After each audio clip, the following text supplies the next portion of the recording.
If you have hair loss, this is a video you need to watch. So settle in, get a cup of coffee, feel relaxed. This is going to be a long presentation, but at the end of it, what I want to do is really get to the root cause of what is actually causing hair loss in men. I've spent the last 10 years researching this, going deep, and I think I've pretty much figured out how to stop hair loss for myself and how to regrow it to a certain extent. And this is basically the video that shows you how I've done it and why I've done it that way. And in this presentation, we're going to go through about 50 different studies, and it's all going to link together in this kind of mind map that shows you what really causes hair loss in men. So settle in. This is going to be a long one. You're going to absolutely love it. If you have hair loss, this is just an absolute must watch. Right, so a little bit about me. At a young age, I had ultra aggressive hair loss, right? I can still remember 17 years old, I'm in school, and my friend kind of cheekily told me that I had a receding hairline. And I was so naive at that point, I didn't even know what a receding hairline was. I didn't know that that was the beginning of male pattern baldness. I literally had no idea, but that's how young I was. So from about 17 to 26, my hair loss aggressively continued to thin and recede. You can see this photo, you know, I've got such a deep receded hairline. It's so thin on top. This photo, I'd basically just given up at that point. It was so thin and it was so receded that, you know, I'd basically just given up and shaved it off. And just for some context, basically all the men in my family are bald. My dad, uncle, cousin, both grandfathers. You know, I was in real deep trouble when it came to my hair. I was definitely on the genetic pathway to being bald by the age I am now. But I had this niggling feeling that the real cause of hair loss just wasn't being discussed, at least in the mainstream. And I couldn't take this idea of the mainstream narrative that it's just genetics, it's just hormones at face value. The rebel and the engineer in me, because I have a master's degree in chemical engineering, I just wanted deeper answers. I just wasn't satisfied. So this is quite important, and it's going to be a theme in this presentation, to be honest. The hair loss industry, they have a secret. I was warned not to make this video, and I'll get onto that a little bit later on. I know this is going to be extremely controversial. I know this is going to make a lot of people upset and angry with me. But after 10 years of researching hair loss, literally 10 years, with a master's degree in chemical engineering, researching hair loss full time, the following presentation is simply a collection of evidence that I found. So for many years, nothing worked for me. My hair kept getting worse. But when I had this insight that the hair loss industry is built around this idea of a customer for life. So remember this idea, a customer for life. That's when I started realizing where I was going wrong. So most importantly, in this video, I'll present my research, but it's up to you. It's really up to you to form your own opinion. I'm not telling you anything. I'm presenting the research that I found and what worked for me after 10 years of trying. So check all the studies for yourself, form your own conclusion. I'll be linking all the studies, and I'll also link to this presentation board so you can go through it yourself step by step, take your time, go through, look at every study. This isn't medical advice. This is just me presenting the evidence that I found. And further to that, unfortunately, most people have already just given up on their hair, right? They just say, oh, it's genetics. There's nothing you can do.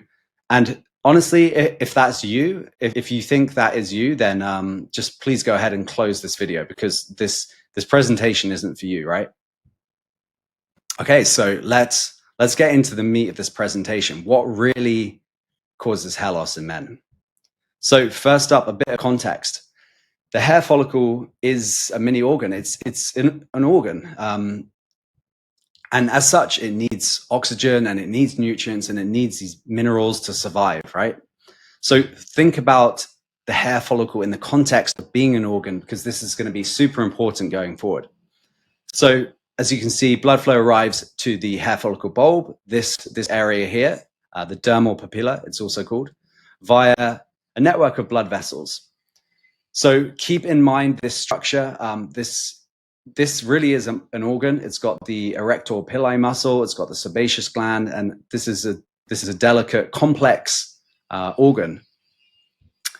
So hair follicle miniaturization is a hallmark of androgenetic alopecia, which basically means when a dermatologist or a doctor goes to diagnose androgenetic alopecia, male pattern baldness, you know, what I had, they look for hair follicle miniaturization. So keep this in mind, right? This is this process where each successive hair growth cycle, the hairs become thinner and wispier. It's not like with male pattern baldness, it's not like your hairs just fall out, right? It's that every cycle, they grow back slightly less strong, slightly less thick, and they grow slightly slower as well. So just keep this in mind as we go forward. So we know that balding scalps have lower blood flow. We know from multiple studies now that balding scalps are deficient in blood flow compared to scalps with healthy hair. In fact, the studies show that balding scalps have about 2.6 times lower blood flow than scalps without hair loss. And that's a massive difference. It's a very significant difference. So you can see this study here, SBF stands for subcutaneous blood flow, and that was 2.6 times lower. So we're going to kind of go through quite a few points. You have to keep it in mind and keep the context in mind for the entire presentation. So let's move on to the next step. The studies now show us that balding scalps are significantly thinner and harder than scalps with healthy hair. So a 2021 study out of Japan compared men with various stages of AGA, androgenetic alopecia, keep that in mind, to non-balding men. And on average, the scalp of the balding men was 5.9 millimeters thick compared to 7.8 millimeters in the controls. So that is a 25% difference. You know, it's not something subtle that we're talking about here. It's a noticeable, real difference in the thickness of the scalp. And you can see from this study that, you know, they took the same spot on the scalp and it was significantly thinner in the balding men. And just to sort of back up this point, you know, the thickness of the hypodermis and the entire scalp was significantly thinner in the AGA group than in the control group. You know, in conclusion, the study demonstrated that the thickness of the whole scalp and the hypodermis is lesser and the depth of the hair follicles is shallower in the AGA group, significantly shallower. And another study, the AGA group, showed reduced thickness of the entire scalp. So that's obviously been backed up by multiple studies. And just as a side note, they also found that classic diminishment in blood flow moving through the scalp in the men with the AGA. Then there was another study that found that AGA is associated with increased scalp hardness. So the occurrence and severity of AGA was positively correlated with scalp hardness in men. And this chart's really interesting because you can see the various spots on the scalp. And here you can see the different grades. So the black line, which is a little bit harder to see, the black line is basically no male pattern baldness. The green line is a little bit of hair loss, and the red line is a lot of hair loss. So you can see in this spot MF2 and MV, that's where the biggest difference is. And that's where men typically bald first. So what it's saying is the scalp is hardest in these areas, MF1, MF2, and MV. And that's where the biggest difference is between the non-balding and the balding scalps. So in reality, you don't really need a study to tell you this. Just look up close at any balding scalp and you'll see that scalp is thin and hard and leathery. And it's being basically constantly compressed against the skull. So what causes the pattern in male pattern baldness? We call it male pattern baldness for a reason. It's because it always takes place in this characteristic pattern. And we've even given it a name, and it's called the Hamilton-Norwood scale of hair loss. And you can see 1 through 7, how the hairline recedes and the pattern that it takes place in. So up until now, scientists literally, they had no explanation for why hair loss takes place in this pattern. The scientists simply, they couldn't explain it, right? And that was until there was a groundbreaking study that came along and it looked at the human scalp. So we can see here, they looked at the scalp and tension across the scalp based on the shape of the skull and where the scalp was fixed. So at the front and the sides and the back. And what they found was this pattern where you can see the higher tension is, the higher tension is here, these shades. So at the front and on this crown area, and the lower tension, you can see the darker blue shades here. And what they found was absolutely incredible. This is the pattern of male pattern baldness. So this is this typical Hamilton-Norwood scale of hair loss. And you can see they look pretty much exactly the same. And the researchers found that the chance of this being an actual coincidence is less than 1 in 1,000. So this overlap between the tension and the pattern of male pattern baldness is basically, there's less than 1 in 1,000 chance of that being a coincidence.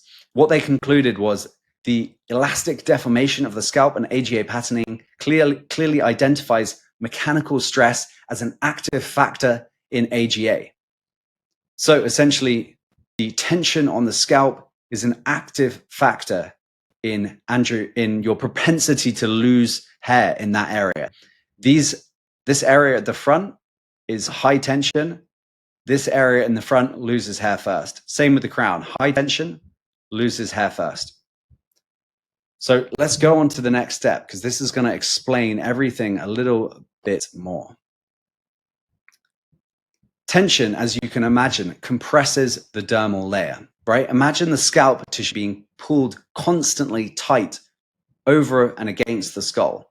What do you think would happen over time, right? I'd imagine that tissue would get, compressed as it's being pulled that way, and it's being pulled against the scalp, and it gets compressed like that. And you can imagine this dermal layer, this delicate hair follicle with the hypodermis, the dermis, and the epidermis. It's sort of like if you were to walk around barefoot for a year, the soles of your feet, they'd respond to that stimulus and they'd harden up, right?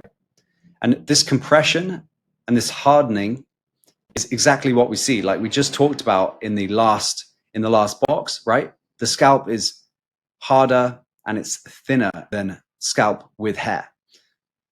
And as you can probably imagine, a thin, hard, and a stiff scalp is much less vascular, and it makes it much more difficult for the delicate hair follicle bulb to actually survive, right? Imagine this delicate mini organ of the hair follicle with all those complex parts to it being squeezed and being contracted upon.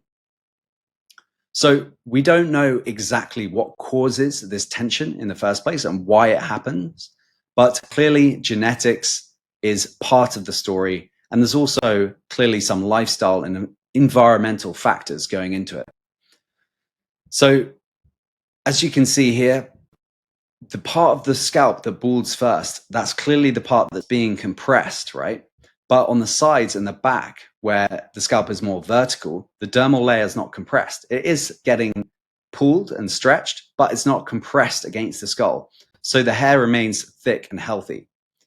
You can see it's the exact part where it stops being compressed, that the hair can still grow.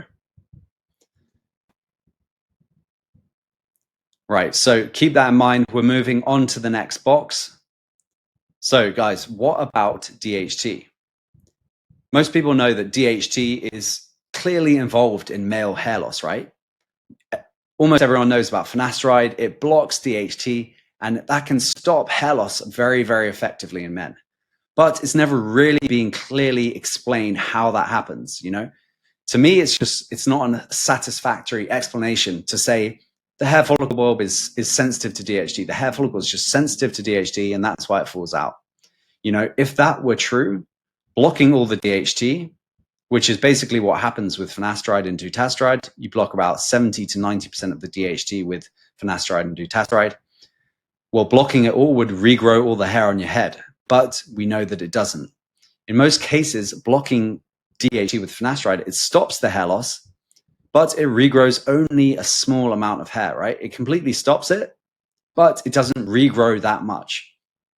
And this is because the real way that DHT causes hair loss is that DHT is a critical step in the pathway to fibrosis.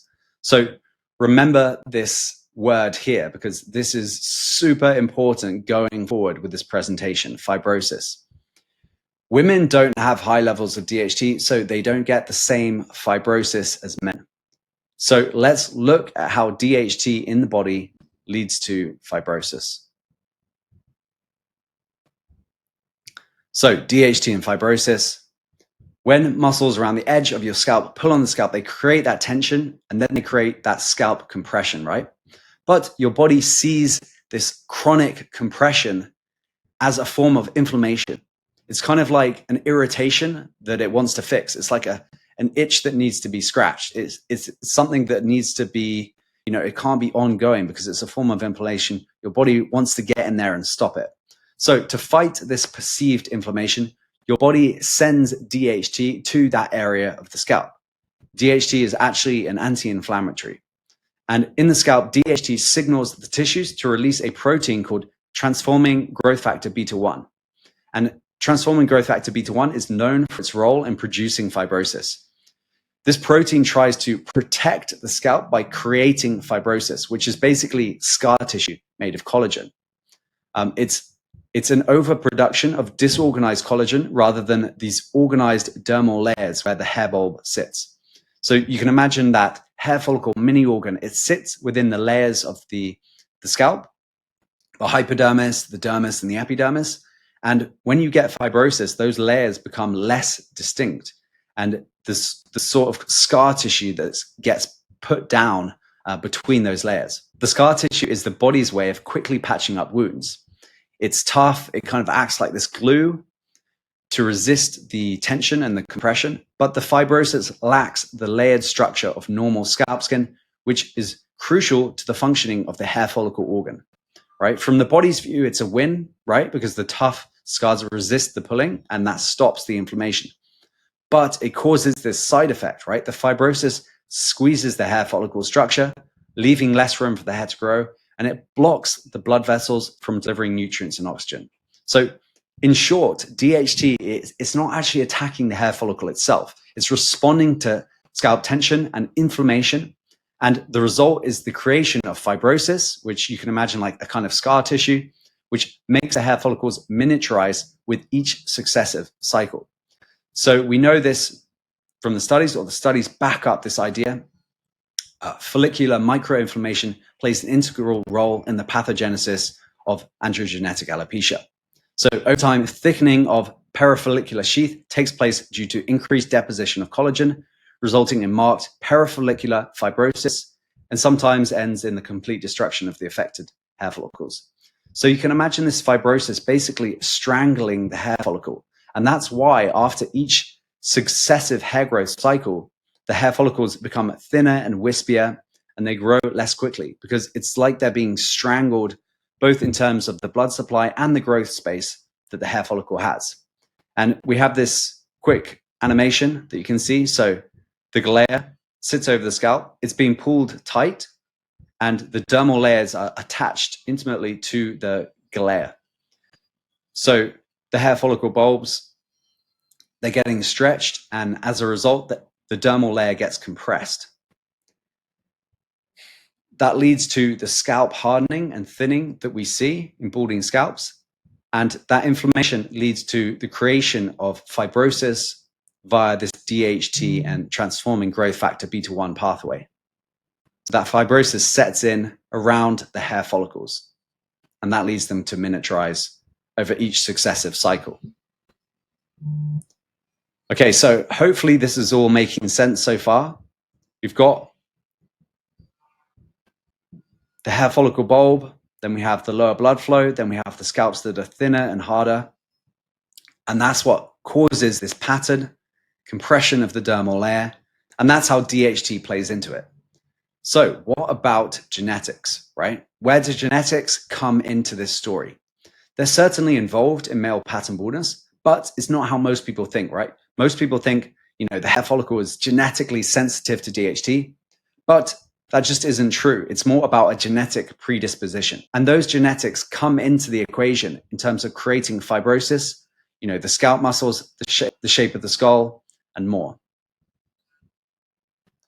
So this is all well and good, this theory, but I'm not here to waste your time with theory, right? We're here to regrow your hair, to stop hair loss at the root cause, and to get you more hair over the rest of your lifetime, right? Sustainable hair regrowth. So how does this theory actually play out in reality? As in, what happens if you do reduce that scalp compression, if you reduce that scalp tension, and if you improve the microcirculation in the dermal layer? Simple question, will you regrow more hair or not? So let's look at some examples. So relaxing the scalp muscles. Hair loss researchers came up with an ingenious way to test this idea of scalp tension compressing the dermal layer. So what they did was inject the scalp perimeter muscles with a substance that causes flaccid paralysis. And that's just the scientific way of saying it causes the muscles to go like completely relaxed for a period of 3 to 5 months. So the nerdy way to say it is that the substance is a presynaptic neuromodulator, which means it stops the muscle nerve from firing. So the muscle literally can't be used. It can't tense up at all. So they injected this substance right into the muscles that hold the scalp tight. So you can see these blue dots is where they injected the substance. And guess what happened? Those participants started regrowing hair like clockwork. So this wasn't just a one-off study, right? The same results, the same study has been repeated again and again and again now with amazing results, frankly, incredible results. But unfortunately, the substance they use, it's incredibly expensive. It's probably costs at least $1,300 per session. So the treatment has never been commercialized. But you can see here some of the results. They're absolutely outstanding. And this is just after 1 or 2 sessions, half an hour in the doctor's office, relaxing these muscles. And you can see the crown area completely thinned in. The crown and the top area thickened up pretty significantly. Crown area, especially, a lot of improvement and a lot of thickness improvement over here. These before and afters, massive improvement in the crown, massive improvement. So good after just 1 or 2 sessions. So the study found basically a statistically significant increase of around 18% between baseline. So the author of the study also, he had his theory about why this works so well. And he says, mechanistically, the scalp behaves like a drum skin, right? With these tensioning muscles around the periphery.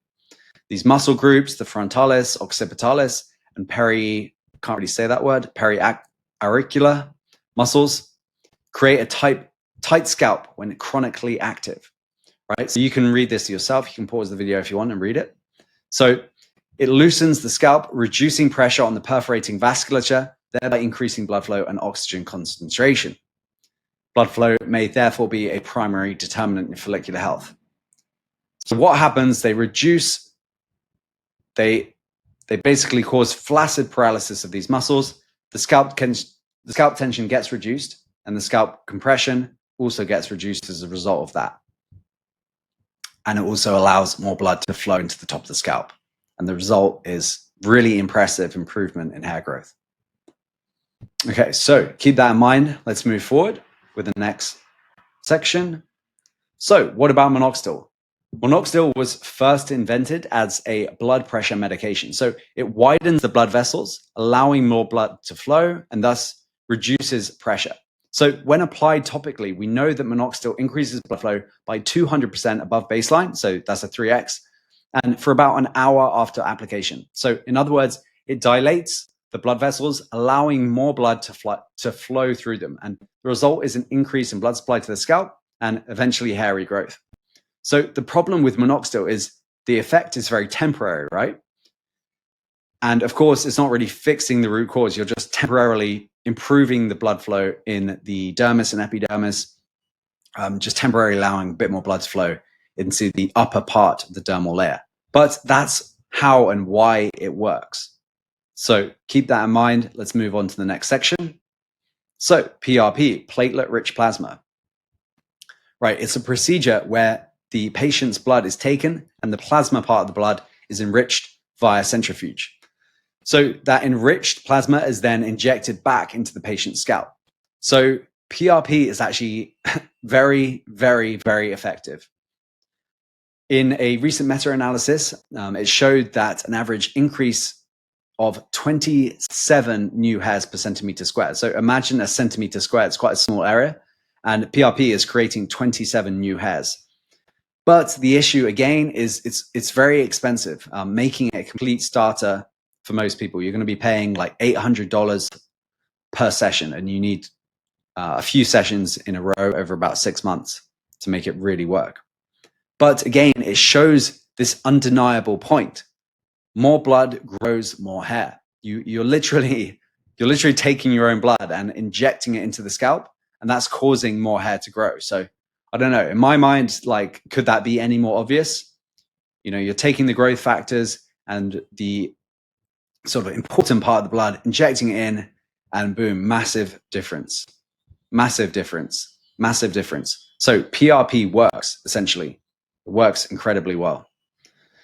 So we have a big question next, which is, what about hair transplants, right?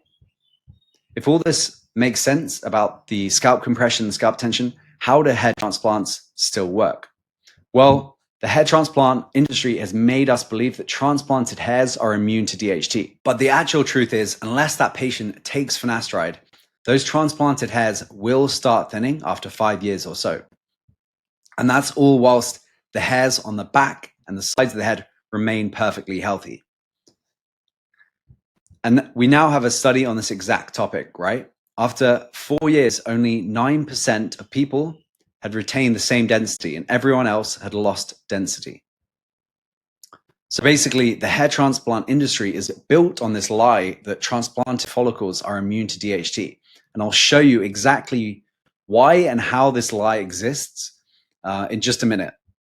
So almost all hair transplant patients are required to take finasteride indefinitely. And this is to protect both the transplanted hairs and the native hairs from fibrosis. So remember that critical word that I talked about earlier? Finasteride protects the transplanted hairs from fibrosis. But without finasteride, those transplanted hairs, they will start thinning. And these sort of posts are all over Reddit. They're all over our comments. Why have I seen multiple people say that hair transplants are not permanent? And we mentioned this point on our YouTube channel, and there were a lot of comments saying, you're 100% correct. I was sold the story of no more drugs, non-sensitive DHT implanted follicles. 10 years later, it looks like shit. So we can go even further than this and look even deeper and say that larger grafts actually last longer than smaller ones. And that's because large grafts have more of the surrounding tissue. And that surrounding tissue basically resists against the scalp compression and it resists against the fibrosis. And therefore, those larger grafts last longer. And another comment, I can attest to the fact that larger hair grafts last longer while smaller FUE don't last long at all. I've had both over a period of 25 years. And if you look at a hair transplant graft, you'll see that it's not just this strand of hair. It's all this surrounding tissue with the hypodermis, the dermis, and the epidermis that comes with it, right? And this is the part that resists the fibrosis. It resists that scalp compression. And so it makes complete sense why the larger grafts equals more surrounding tissue equals fibrosis takes longer to set in. So if the hair transplant patient, if they take finasteride, then fibrosis won't take place. So these hair follicles will last. But if they don't, then the fibrosis will start to set in after the scalp compression and the inflammation sets in. And so they'll last less long. And that's exactly what we see. These smaller ones with less surrounding tissue, that will last less long before it starts to thin out. than this one, and that will last less than this one. So hopefully this is all kind of making sense about how fibrosis works, and fibrosis comes from the inflammation, and the inflammation comes from the scalp compression. Okay, let's go over to this next important step. So the hair loss cascade. This is super, super important. If you really want to understand hair loss, what's causing your hair loss at a deep level, then you need to understand the hair loss cascade. So step number one, or the first thing, the root cause is the scalp tension, right? The scalp tension leads to scalp compression, and some areas of the scalp are compressed more than others. This compression leads to scalp inflammation. And in the presence of DHT, we get basically transforming growth factor beta 1 present. And this transforming growth factor beta 1 leads to fibrosis. Fibrosis, scar tissue formation in response to that chronic inflammation, right? And because of this fibrosis, and the compression, it leads to the scalp layer becoming thin, hard, and stiff. And really importantly, also, it loses its layered structure. And that's exactly what we see in balding scalps. We see that they are thinner, they're harder, they're stiffer, and they've lost that layered structure, and they've lost adequate blood flow. So this leads to the reduced growth space, reduced blood flow, and reduced structural integrity of the hair follicle. Then this leads to hair follicles, basically, they struggle to grow, right? If you've got this reduced growth space, if your structural integrity is compromised, and if the blood flow is compromised, then the hair follicles simply struggle to grow, and they miniaturize with each hair cycle, which is exactly what we see. And that leads to ultimately male pattern baldness, right? Hair loss that takes place in a pattern, which is what we see with men. So what you can actually see is you can look at all the treatments, all hair loss treatments that we know about, and you can put them on this hair loss cascade. So let's go through them, right? So supplements, collagen, diet, stuff like that. You know, I really like doing this stuff because it's going to improve your, other aspects of your health anyway. You should be taking good supplements, should be taking collagen, improving your diet, right? But that basically, it just gives the hair follicles that little extra boost, right? It's not really going to make a massive difference. And that's what we see. That's what we see, right? Supplements, yeah, it kind of helped, a little bit helped, but it didn't really stop the hair loss. So think about it on the hair loss cascade. So moving up the hair loss cascade, you have slightly more effective treatments, right? Minoxidil improves blood flow. Red light therapy, LLT, improves blood flow. Topical caffeine improves blood flow. PRP improves the blood flow, right? And that's exactly what we see. These are slightly more effective than this one. Then moving up, we have microneedling. So microneedling works because it heals that scar tissue, right? It helps reduce the fibrosis, and PRP, same effect to a similar extent, right? It helps with fibrosis. And that's why microneedling is more effective than, say, red light, which is more effective than, say, a supplement. Then moving up, we have DHT blockers, right? Finasteride, dutasteride, saw palmetto. These are the most effective in terms of, because they're further up the hair loss cascade, right? They stop the DHT, and that stops everything going down. But these don't really regrow much hair. And they also mess with your hormones. So you can see this decreasing effectiveness of treatments as you go down the hair loss cascade. So hopefully that's all starting to make sense. So let's go on to the next section. How do you actually fix the root cause, right? How do you right now actually start stopping the hair loss and regrowing your hair? Well, let's go through, because there's 4 main steps. So the first and obviously most important step is that you need to reduce this chronic tension, which takes place through the muscles holding the galea. We've already gone through that study where they reduced that muscular tension and the hair started regrowing. The muscles have become chronically tight in men with AGA.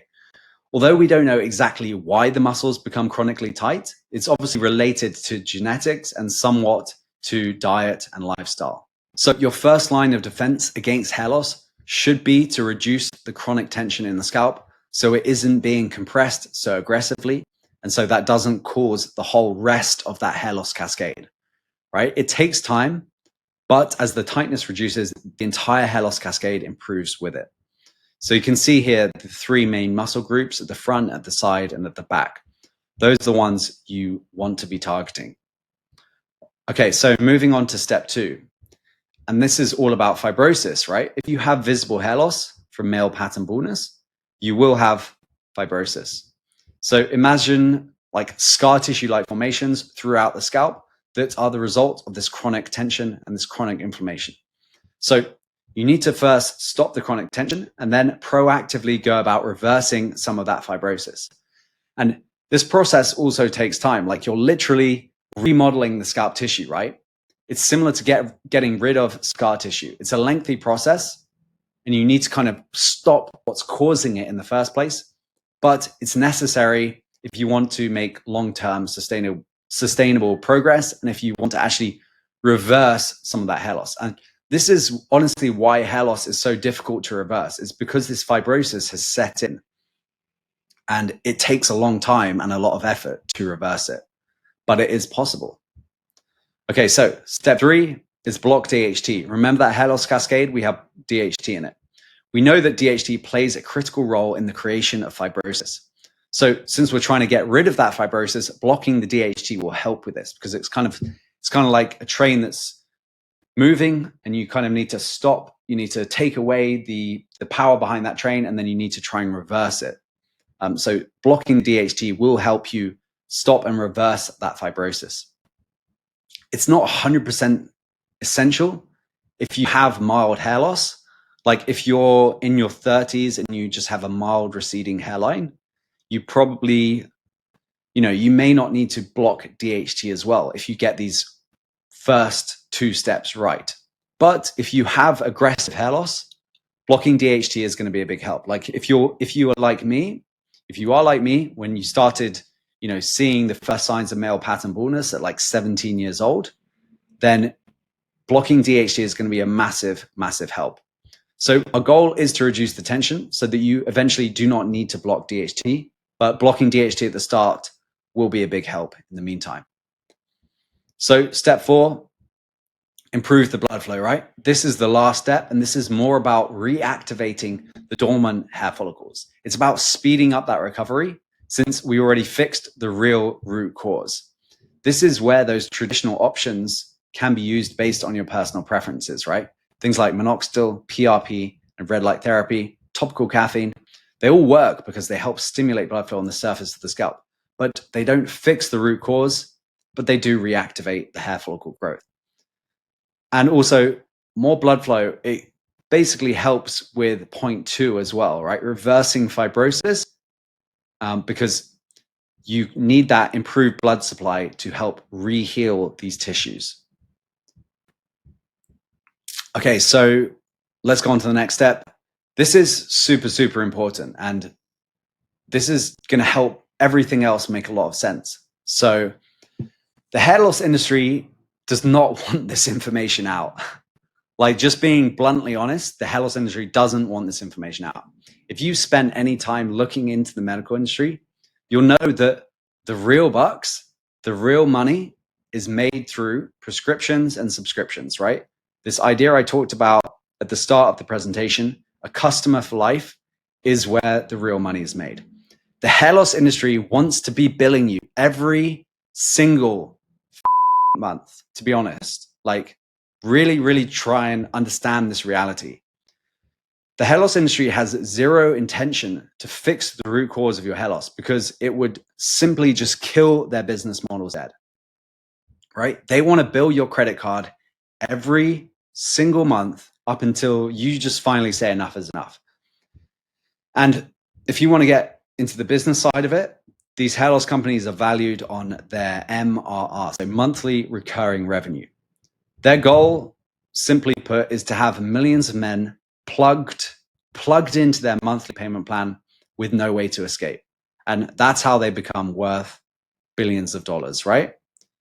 Here it is, just another hair loss brand making billions of dollars selling bog standard minoxidil and finasteride to the subscribers.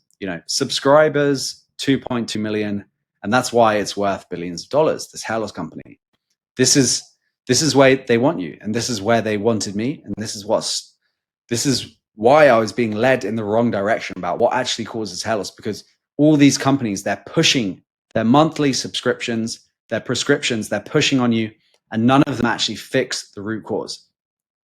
So ask yourself, why in the hell, why in the hell would they ever threaten their cash cow by providing any kind of treatment but a monthly subscription? The absolute last thing they want for you is to fix the root cause and just pull the plug on their monthly recurring revenue model. And, you know, they're going to fight tooth and nail to protect their profit-making machines, right? So I hope this is making sense.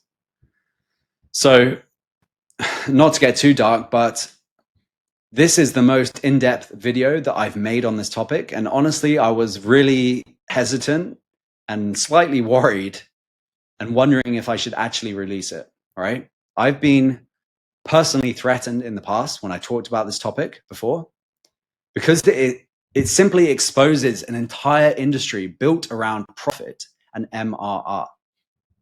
It's not built around what's actually best for the individual long term, right? So I've received emails like this telling me to stop talking about this topic. This is one of our videos. So our first, one of our first videos on the real cause of hair loss, and it got hundreds of thousands of views on YouTube. And, I was, they were trying to recommend that I not talk about this topic anymore. But the question to me is, what are they so afraid of, right? It's super important. So look at where all the research and development dollars are going. If you look at the R&D money, it's all going towards a pay monthly product. There's literally no money to be made fixing the root cause with a simple one-off product that costs a few $100s. There's no money in that. All these products, all these drugs, we've talked about them on our YouTube channel. They're all, pay monthly subscription products. And that's because that's the way that these companies make a profit. So hopefully this is all making sense now. If we just go back up to the hair loss cascade, then you can basically see how all these products are down here on the hair loss cascade, right? None of them are actually fixing the root cause. So based on what we learned, there's basically one treatment that stands out above all the others. You can do it at home, it costs nothing, and it has 0 side effects. And this is basically why the hair loss industry hates it. So let's get into this. Scalp massages, right? If you look on the hair loss cascade, the first thing is the scalp tension, which leads to the scalp compression.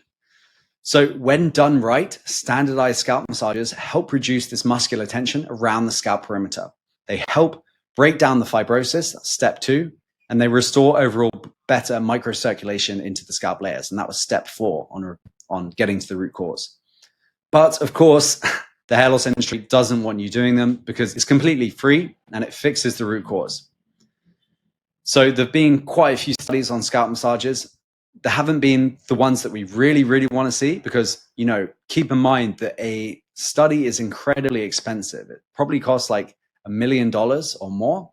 So why would anyone do a study and spend $1 million when they have 0 financial incentive?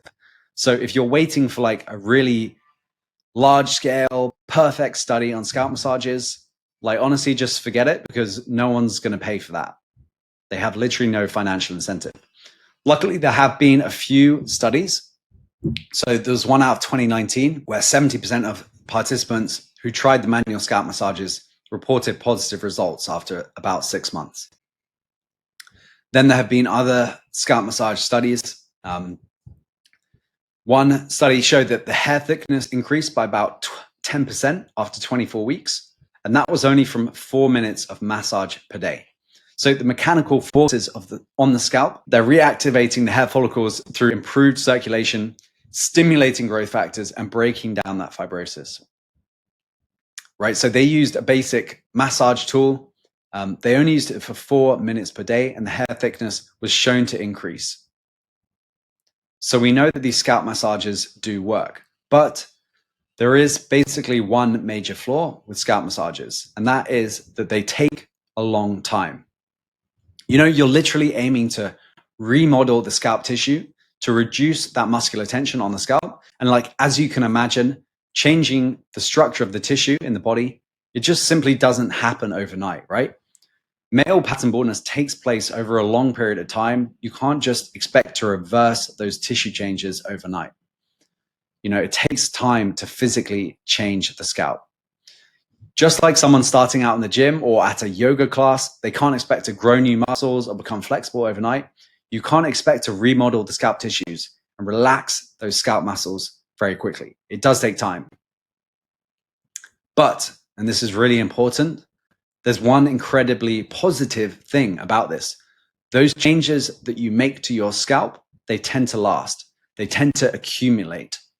You're physically changing the structure of the scalp and the scalp muscles. So those changes are semi-permanent at worst, right? You're taking your muscles out of chronic contraction.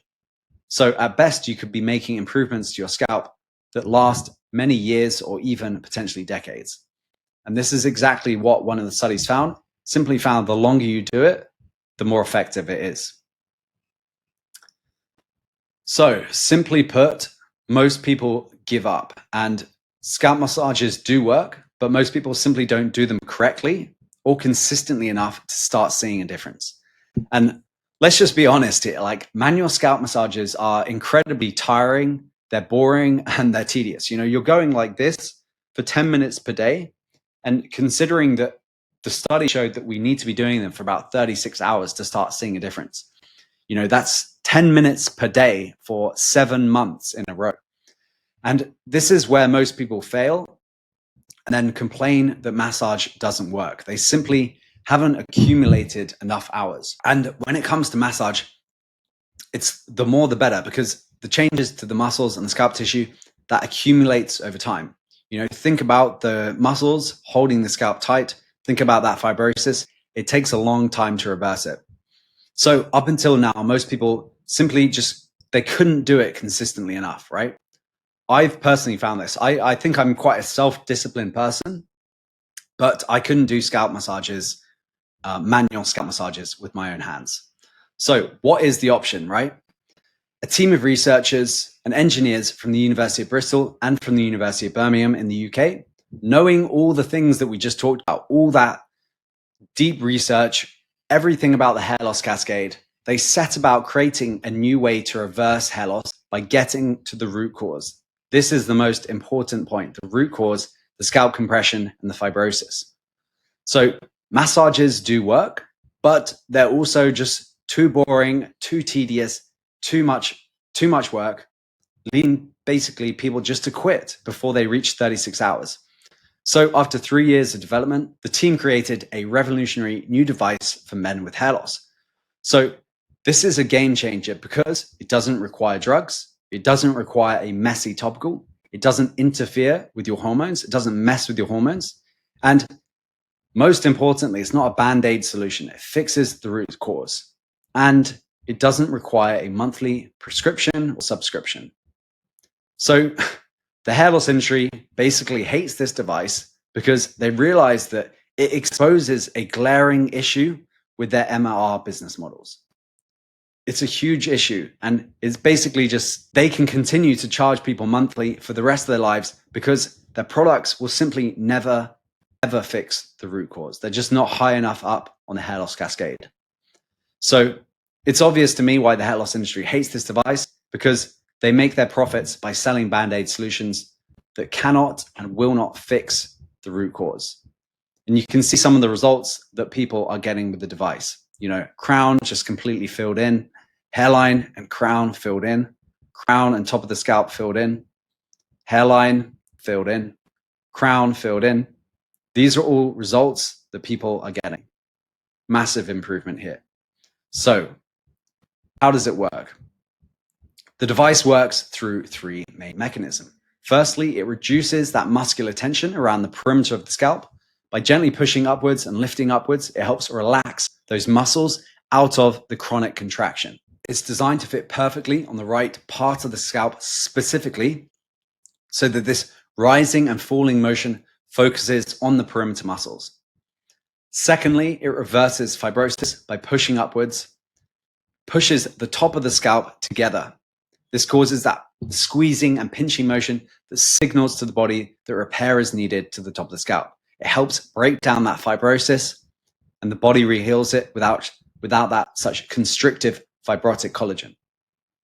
And then thirdly, it gently pushes more blood through the vasculature of the scalp.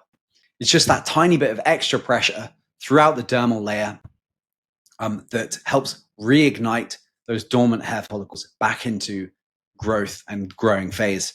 And that blood flow improvement also helps with getting rid of fibrosis. So essentially, it's like all the benefits of a pro level scalp massage, but without the tedious work of having to do it yourself, right? And that just simply allows you to reach this 36 hours of cumulative massage much more quickly and easily, because the device was designed to target the entire scalp, the entire scalp all the time. And you can simply put it on, leave it to work for as long as you want, and you don't have to be going like this, for 10 minutes a day for 7 months in a row. So the researchers, they basically, during the development phase, they conducted a study on the device to measure blood flow in the scalp during use. And the researchers measured BPU, which stands for blood perfusion units in the front and top of the scalp. So what they found was the BPU increased after starting and continued at elevated levels for about an hour after stopping. So this basically confirmed that blood flow in the scalp is increased during use. We're currently waiting to see a large-scale study that measures hair growth after using the device for 6 months. But since this kind of study costs millions of dollars to complete, that will take time. If you don't want to wait, here's what to do next. So introducing the Growband is created out of 3 years of R&D and after 10 years of basically a relentless search into the real cause of hair loss. Importantly, it's developed with safety, convenience, and relaxation in mind. It stops hair loss at the top of the hair loss cascade, right? Super important. You need to get to the root cause if you want to win the fight against hair loss for the rest of your life. Sure, you can stop it in the meantime by blocking DHT with finasteride, something like that, but you're not getting to the root cause. Is that really a sustainable way to stop hair loss for the rest of your life, right? It does away with this pay monthly business model the hair loss industry aims to extract from their customers. Importantly, it's not a quick fix. It's not a gimmick. It's simply a well-designed, effective, research-backed tool. So tissue remodeling takes time, but those changes will last longer than all other treatments, and the positive changes to your scalp accumulate over time. Super important, this part.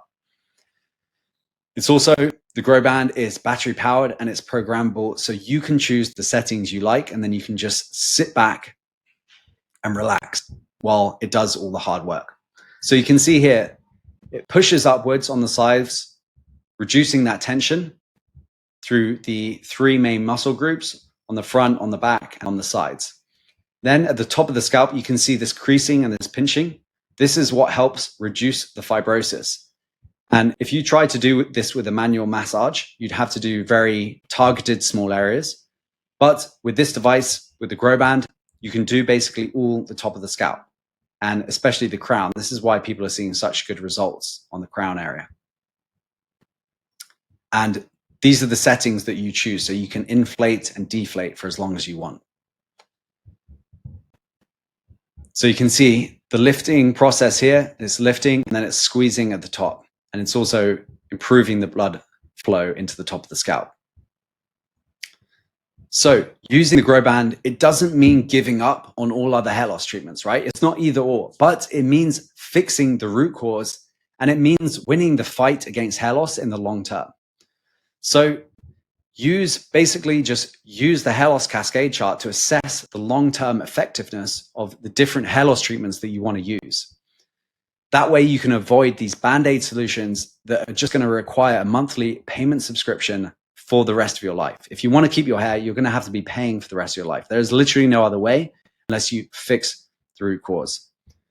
So please share this video with friends and family. If they're also worried about hair loss, if you've got a friend who has hair loss, or if they're worried about hair loss, share this video with them so that they can see what is actually causing the hair loss in the first place, and share with them this hair loss cascade so that they know which treatments are going to be effective, where they fall on the hair loss cascade. So thanks for watching, guys. If you do have any questions, please leave them down below. I'm going to answer every single good question. And if you've got a thought or a comment or a critique, then back up your critique with a study or some sort of fact or article or blog that we can go into, and we can do an Ask Me Anything in the next video. I'll go through all the good questions and we can go through that. Don't just be an NPC and comment like, oh, you know, don't just give this hair loss industry NPC comment. Give an actual argument and critique so that we can go through it together and we can figure this out, because this is what has worked for me. And I really think it's going to work for other people. Also, I'm going to leave this presentation, a link to this presentation down below, so you can also go and check it out. Thanks, guys, and I'll see you in the next video.